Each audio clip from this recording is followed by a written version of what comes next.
नमस्ते प्रणाम। हम मंजू वर्मा, जिला अम्बेडकर नगर टांडा से। स्वागत व मंजू लोकगीत 123 के चैनल पे आप लोगन के बीच बहुत दर्द भरा सोहर गीत लेके आ है। तो एक भाई और बहन के ऊपर ही आधारित बा। तो बहन के लड़किया होत है और बरही मनावत हिन घर वाले। तो बहन के जो लड़किया के मामा हैं उन्हें न्योता ना देतीन गरीब समझ के। तो लड़किया का बुआ जौन है वो कहा थी, ए भौजी कैसन तोहार करेजा बा कि सब इतना आए बा नात बात, लेकिन तोहार भैया ना आया है। तो कहा थी तोहार माई बाप ना पूछिन गरीब जान के हमरे भाई का। तो बेचारो चिट्ठी लिखवा के सनेश देवाई के सोनारे से हाथे पहुंचवावत ही। भैया आवत हिन कुल चीज सामान लेके। देखा सास ससुर सास ताई बहने ताई अपने बहन ताई सामान लेके आए हैं। तो सास बहुत खिसिया या थी बाद में। तो बहुत प्यारा कहानी बात आप लोगों ने जरूर यह गीत का सुनी है। अच्छा लगी वीडियो शेयर करिए, लाइक करिए, कमेंट में बताइए गाना कैसन बा। सभी दर्शक का राम राम, जय सिया राम। हम नीलम धुरिया टांडा जिला अम्बेडकर नगर से। तो हम सुने नाम। नमस्ते प्रणाम। हम मंजू वर्मा, जिला अम्बेडकर नगर टांडा से। स्वागत व मंजू लोकगीत 123 के चैनल पे। तो आप लोगन के बीच बहुत दर्द भरा सोहर गीत लेके आ है। तो ये गीत बा कि एक मेहरारू उनके लड़किया भय बा। तो उनके घर खूब खुशी मनावत हैं, लड़किया के बरही मनावत हैं।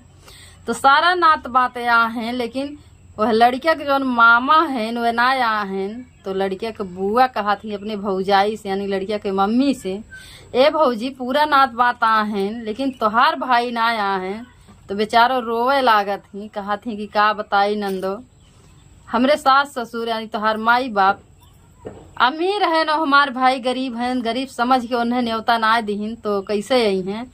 तो वह बेचारो अपने भौजी समझावत हैं कि भौजी हो तू कैसो सनेश दे तोहार भैया आवे। अच्छा लगी जब सब पूरा परिवार भरा रही। तो सोनारे के हाथे से संदेश पहुंचवावत ही। भैया आवत हैं सारा सामान लेके। सास का देखावत ही पतो कि देखा हमार भैया इतना सामान लेके आए हैं, तू कहे रहो गरीब हैं ना न्योता देत रहो। तो सास खिसियाई जात ही। तो बहुत प्यारा ये गीत बा। आप लोगों ने जरूर हमारा गाना सुनी है। अच्छा लगी वीडियो शेयर करिए, लाइक करिए और कमेंट में तहिए गाना कैसन में ज्यादा से ज्यादा मंजू लोकगीत 123 की वीडियो का शेयर करिए आप सब।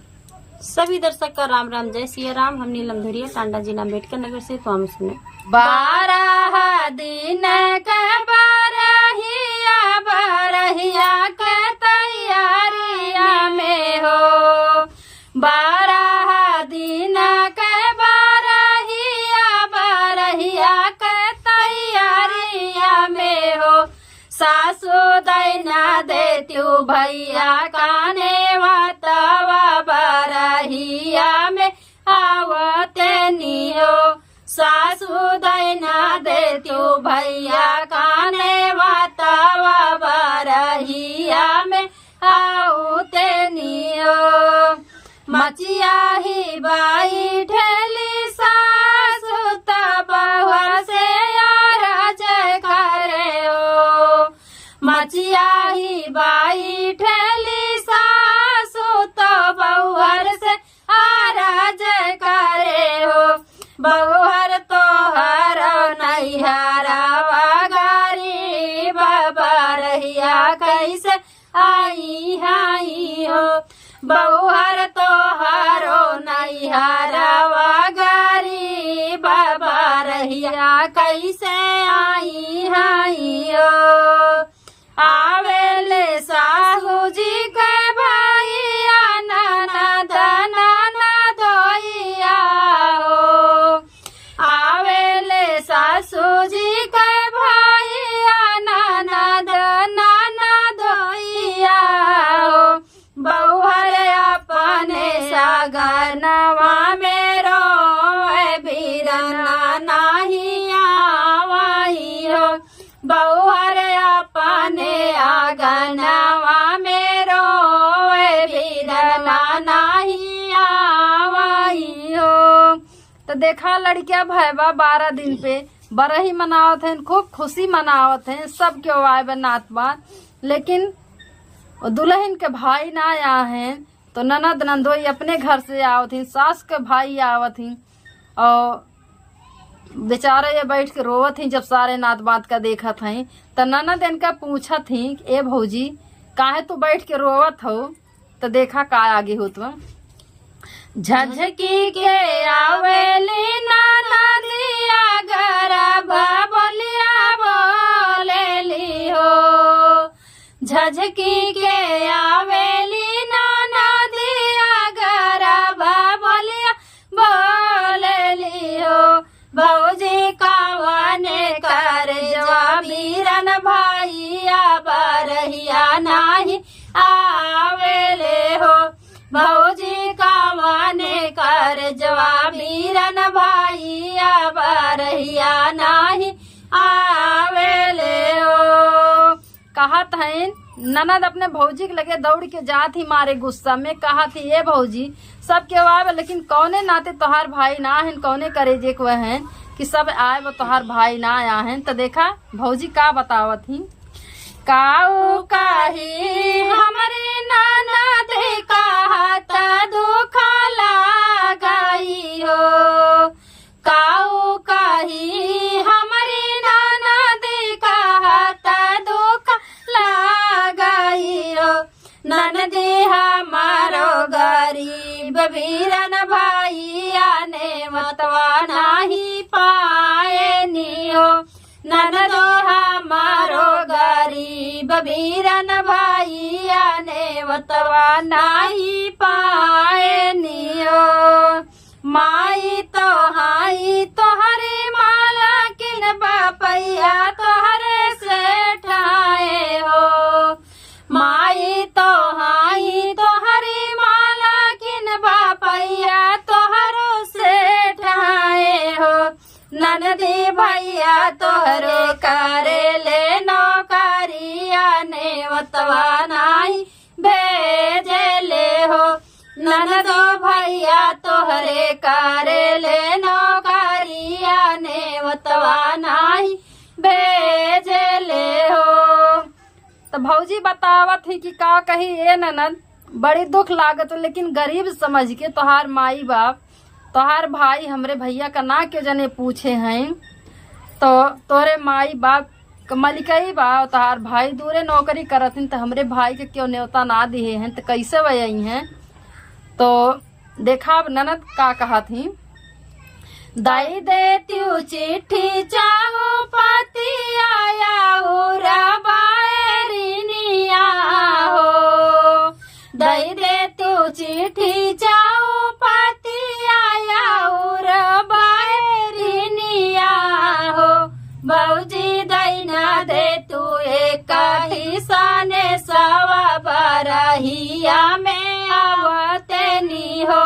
भौजी दैना दे तू एक हिस्साने सवा बरहिया में आवते नी हो।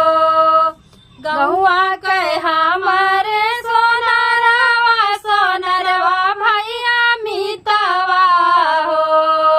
गहुआ के हमारे सोनरवा सोनरवा भैया मितवा हो। हे भैया दाई देत्या बीरना संदेश बरहिया बयानवा कहो। हे भैया दाई देत्या बीरना का संदेश बरहिया बयानवा कहो।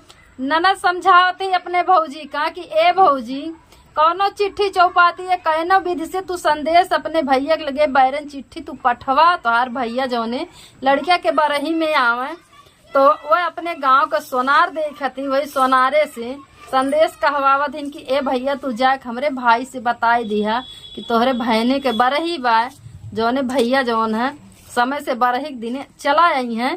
तो देखा इतना बात जब वो सोनार सुनत हैं तो जाके संदेशा पहुंचावत हिन। इतना बचन सुने भैया सुना हो नाही पावाई हो। इतना बचन सुने भैया सुना हो नाही पावाई हो। भैया चले बहिनिया के देश बरहिया बयानवा कहो।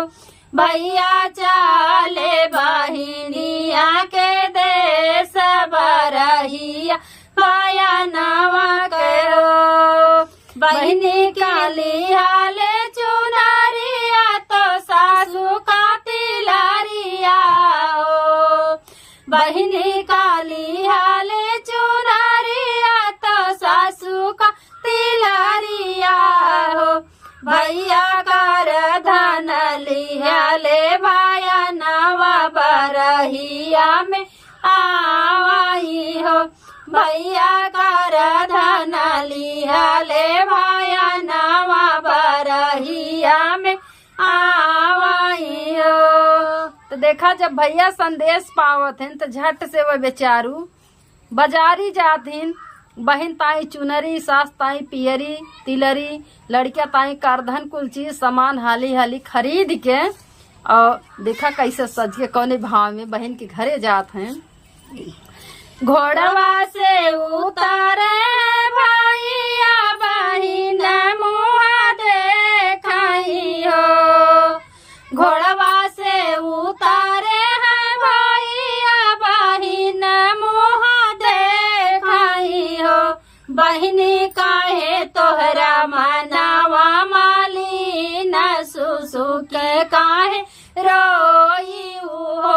बहिनी काहे तोहरा मनावा माली न सुसु के काहे रोई हो।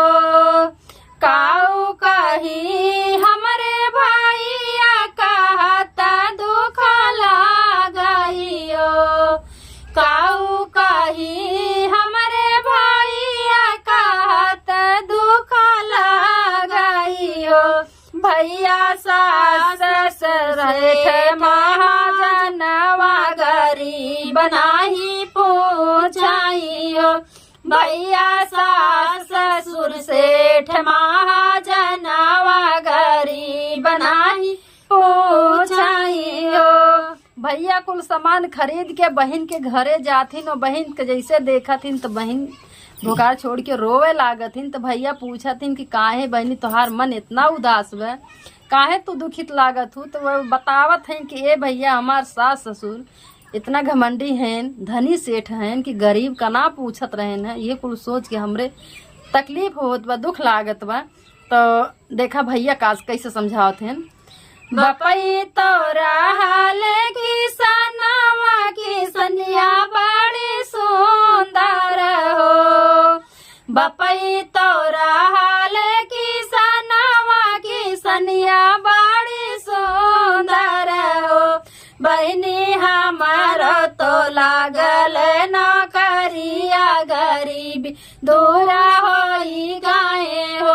बहनी हमारो तो लागल नौकरिया गरीबी दूरा होई गले हो। मचिया ही बैठल सास तहुरिया पैया लागलियो। मचिया ही बैठल सास तहुरिया पैया लागलियो। सासु हमार गई बबीरा नवा बरहिया में आवेले हो।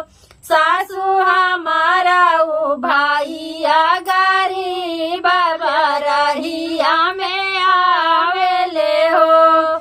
देखा भैया अपने बहन का समझावत थी कि हमरे सब तक किसान रहे हैं लेकिन इतना बढ़िया ही किसानी करत रहे है बाबू अम्मा सब जने और हमार नौकरी लगभग अब तो गरीबी दूर हो गए बा। तो इतना सुनत ही तो बहन बहुत खुश होती हर एक सामान देख कर।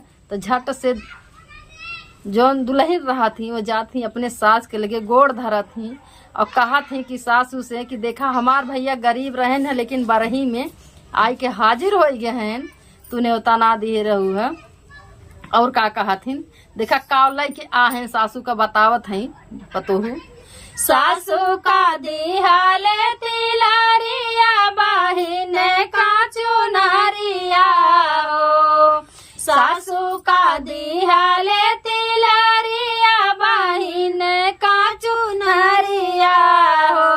भैया कर धन दिहाले भाया ना तू जुग जुग जिया लालन हो। भैया कर धन दिया ले भाया नावा तू जुग जुग जिया लालन हो।